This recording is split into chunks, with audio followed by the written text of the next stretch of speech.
ഇതേ ഒരു വെള്ളരി പടർന്ന് കിടക്കുന്നതാണ്. ഇതാ കണ്ടോ, വെറുതെ വേസ്റ്റ്, പച്ചക്കറി വേസ്റ്റ് കൊണ്ടിട്ടതിൽ നിന്ന് ഒരു വെള്ളരി, ഒരു 3-4 ഉണ്ടായിരുന്നു.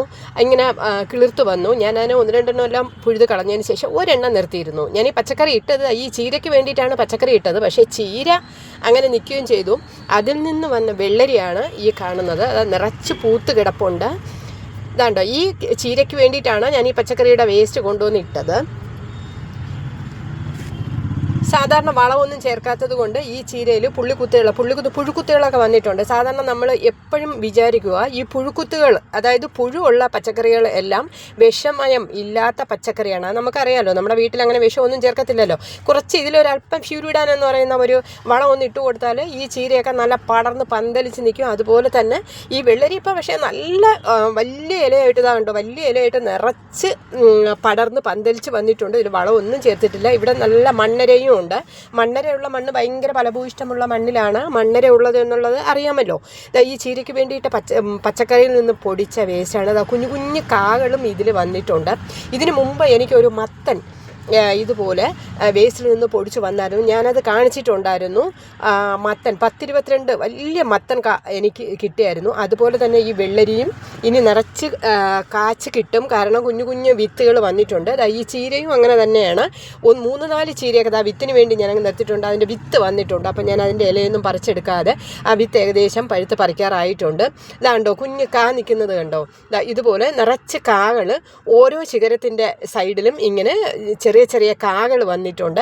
അപ്പോൾ ഇതിനി ഒരു 2 ആഴ്ച കഴിഞ്ഞതിന് ശേഷം ഒരു കവറിലോ എന്തിലെങ്കിലും ഒന്ന് പാക്ക് ചെയ്ത്, ഇല്ലാന്നുണ്ടെങ്കിൽ വാഴയുടെ ഇല കൊണ്ടുവന്ന് മറച്ചതിൽ വയ്ക്കുക. ഇല്ലെങ്കിൽ വല്ല പുഴുക്കുത്തോ പിന്നെ കൊതുക് കുത്തുകയോ വല്ലതും ചെയ്താൽ ഇത് പെട്ടെന്ന് ചീത്തയായി പോകും. അതുകൊണ്ട് നമ്മൾ ചെയ്യേണ്ടതെന്ന് പറഞ്ഞാൽ ഒന്നുകിൽ ചാക്കിനകത്ത്, ഈ കയർ ചാക്കുണ്ടല്ലോ അതിനകത്ത് കയറ്റിയിട്ടാൽ പെട്ടെന്ന് വളർന്ന് കിട്ടും. അതുപോലെ തന്നെ വാഴയില നമ്മൾ ഇതിൽ മൂടിയിട്ടാൽ വളർന്ന് കിട്ടും.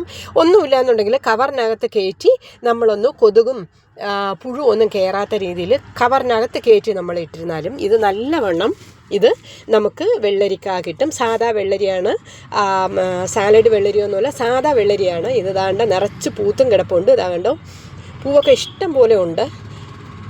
അപ്പോൾ ഞാൻ എന്തായാലും കുറച്ച് ഗ്രോ ബാഗൊക്കെ വാങ്ങി വെച്ചിട്ടുണ്ട് കൃഷി ചെയ്യാനായിട്ട്. ഇനി അടുത്ത പരിപാടി എന്തെന്ന് പറഞ്ഞാൽ വെണ്ട, പയർ, പാവൽ ഇതെല്ലാം കൃഷി ചെയ്യുക എന്നുള്ളതാണ്. ഞാനിത് മണ്ണിട്ട് കുറച്ച് ഗ്രോ ബാഗൊന്നും അല്ലാതെ തറയിൽ കുറേ മുളക് തൈകൾ നട്ടിട്ടുണ്ട്. ഇതെല്ലാം നമ്മുടെ കാശ്മീരി മുളകിൻ്റെ വെറും വിത്തിട്ടിട്ട് പൊടിച്ചാണ്. ഇതാകണ്ടോ, ഇത് കാശ്മീരി മുളകാണ്. ഇതാണ്ടത് കാണുമ്പോൾ തന്നെ അറിയാമല്ലോ, ഇത് കാശ്മീരി മുളകാണ്. ഇത് കുറേ കായ്ക്കുമ്പോൾ പഴുക്കുമ്പോൾ നമുക്ക് പറിച്ച് ഉണക്കിയെടുത്ത് നമുക്ക് പൊടിച്ചെടുക്കാം. ഞാൻ അങ്ങനെയാണ് ഇതിന് മുമ്പൊക്കെ ചെയ്തുകൊണ്ടിരുന്നത്. ഇപ്പോൾ സമയമില്ലാത്തത് കൊണ്ട് കുറച്ച് കൃഷിയൊക്കെ ഒന്ന് ബാക്കിലായി. എന്നാലും ഇനി ഞാനിതാ ഒന്നേന്ന് ഗ്രോ ബാഗെല്ലാം വാങ്ങി വെച്ചിട്ടുണ്ട്. കുറച്ച് ചാണകപ്പൊടി ഇതെല്ലാം കൂടെ ഇട്ടിട്ട് അടുത്ത് തുടങ്ങാൻ പോവുകയാണ്. പിന്നെ എന്താണെന്നറിയില്ല, ഇതും വേസ്റ്റിൽ പൊടിച്ച് വന്നതാണ്. ഞാൻ എന്തായാലും പടർത്തി വിട്ടിട്ടുണ്ട്. ഇത് എന്താണ് ഇതിൻ്റെ കായെന്ന് അറിയുന്നതിന് വേണ്ടിയിട്ട്. പയറാണോ എനിക്കറിയത്തില്ല കേട്ടോ. ഞാനിത് പടർത്തി ഞാൻ വിട്ടിട്ടുണ്ട്. ഇത് നിറച്ച് പടർന്ന് വന്നിട്ടുണ്ട്. ഇത് എന്ത് ആണ് എന്നുള്ളത് എനിക്ക് ഒരു ഡൗട്ടിൽ ഞാൻ ഇരിക്കുവാണ്. എന്തായാലും ഞാനത് പറിച്ച് കളയാതെ ഞാനിത് പടർത്തി വിട്ടിട്ടുണ്ട്. പക്ഷെ പൂവൊന്നും ഇതുവരെ വന്നില്ല. ഇതെന്താണ് എന്നുള്ളത് എനിക്കറിയാൻ ഒരു ആകാംക്ഷയോടെ ഞാൻ ഇരിക്കുകയാണ്. നിങ്ങൾ ആരെങ്കിലും കാണുന്നവരുണ്ടെങ്കിൽ ഒന്ന് കമൻറ്റ് ചെയ്യുക ഇതെന്തിൻ്റെ ചെടിയാണെന്നുള്ളത്. എനിക്കിത് മനസ്സിലായില്ല എന്താണെന്ന്. എന്തായാലും ഞാൻ പടർത്തി വിട്ടിട്ടുണ്ട്. ഇച്ചിരി പടർന്ന് കയറിയിട്ടുണ്ട്.